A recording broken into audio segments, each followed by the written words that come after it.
আসসালামু আলাইকুম রহমতুল্লাহ বরকাতুহ। সম্মানিত দিনী ভাইরা, আমাদের সকলকে মৃত্যুবরণ করতে হবে, যেহেতু আল্লাহ তাআলা কোরআন কারিমে বলছেন কুল্লু নাফসিন যায়িকাতুল মাউত, নিশ্চিতভাবে বলছেন যে যার প্রাণ আছে তাকে মৃত্যুবরণ করতে হবে, মৃত্যুর স্বাদ গ্রহণ করতে হবে এবং আমাদেরকে কবরস্থ করা হবে।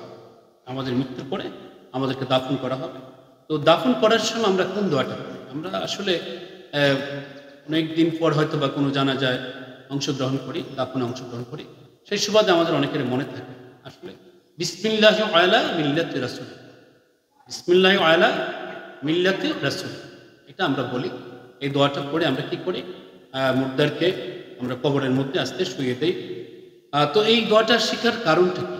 এটার পেছনে একটু কিছু আলোচনার বিষয় আছে। সেটা হচ্ছে যে আপনি নবীজি সাল্লাল্লাহু আলাইহি ওয়াসাল্লামের সুন্নত মানলেন না, নবীজি সাল্লাল্লাহু আলাইহি ওয়াসাল্লামের সুন্নতকে মহব্বত করলেন না, নবীজি সাল্লাল্লাহু আলাইহি ওয়াসাল্লামের সুন্নত অনুযায়ী ইবাদত বন্দেগী করলেন না, তাহলে তো আপনাকে মিল্লাতে রাসূলুল্লাহ বলা যাচ্ছে না। আমরা যদিও পড়ি, কিন্তু আসলে কি মিল্লাতে রাসূলুল্লাহর উপর আপনাকে আমরা দাফন করতে পারছি? এটা তো অ্যাকচুয়ালি আল্লাহ তাআলা গ্রহণ করবেন কি করবেন না সেটা আল্লাহর ইচ্ছা, আল্লাহর বিষয়।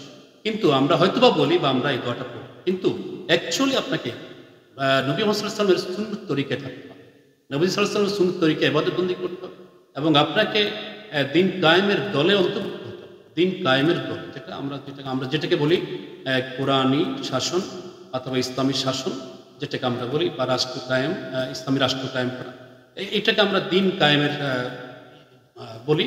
তো যেটা ওটার মধ্যে যদি আমি আপনি না থাকি, তাহলে আপনাকে শুধু বললাম মিল্লাতে রাসূল, বিসমিল্লাহি আলা মিল্লাতি রাসূলিল্লাহ, এই দোয়া আমি আপনি সবাই পড়লাম, কিন্তু জানি না মুর্দারের কতটুকু উপকার হবে। যদি মুর্দার, তিনি মৃত ব্যক্তি, তিনি যদি নবীজি মুহাম্মদ সাল্লাল্লাহু আলাইহি ওয়াসাল্লামের সুন্নত তরিকা না থাকে, তিনি যদি নবী সাল্লাল্লাহু আলাইহি ওয়াসাল্লামের সুন্নতের বিরোধিতা করে থাকেন, অথবা তিনি যদি ইসলাম বা কোরআনের বিরোধিতা করে থাকেন, তাহলে তো সে এই দোয়ার অন্তর্ভুক্ত হবে। অতএব আমরা আগে কি করব? আল্লাহ নবী সাল্লাল্লাহু আলাইহি ওয়াসাল্লামের একটা হাদিস আমরা আগে শুনে নেব এবং সেটা আমল করার চেষ্টা করব। আল্লাহ নবী সাল্লাল্লাহু আলাইহি ওয়াসাল্লাম বলছেন, মান আহাব্বা সুন্নতি ফাকাদ আহাব্বানি ওয়া মান আহাব্বানি কানা মাই ফিল জান্নাহ, যে আমার সুন্নতকে ভালোবাসে সেজন্য আমি রাসূলকে ভালোবাসি, সুবহানাল্লাহ, এবং যে আমাকে ভালোবাসে আমি তাকে নিয়ে জান্নাতে প্রবেশ করব। আমার সম্মানিত দিনী ভাইরা, তো নবীজির মহব্বত মানে কি? নবীজির মহব্বত, ভালোবাসা মানে হলো সুন্নতকে ভালোবাসা, নবীজিকে অনুসরণ করব। তাহলে আমরা কি হব? আমরা অবশ্যই মিল্লাতে রাসূল, আল্লাহর রাসূলের পথে বা ইয়েতে দাফন আমাদের নসিব হবে, কবরস্থ আমাদের নসিব হবে। এই জন্য আমি বলবো যে আল্লাহ নবী সাল্লাল্লাহু আলাইহি ওয়াসাল্লামকে আগে অনুসরণ করুন, অনুকরণ করুন, মহব্বত করুন, ভালোবাসুন, নবীজির সুন্নতকে ভালোবাসেন। তাহলে আপনার মৃত্যুটা এবং আপনার দাফন কাফন অথবা আপনার কবরস্থ করা, সেটা হবে আল্লাহ নবী সাল্লাল্লাহু আলাইহি ওয়াসাল্লামের সুন্নতের উপর হবে, নাহলে হবে।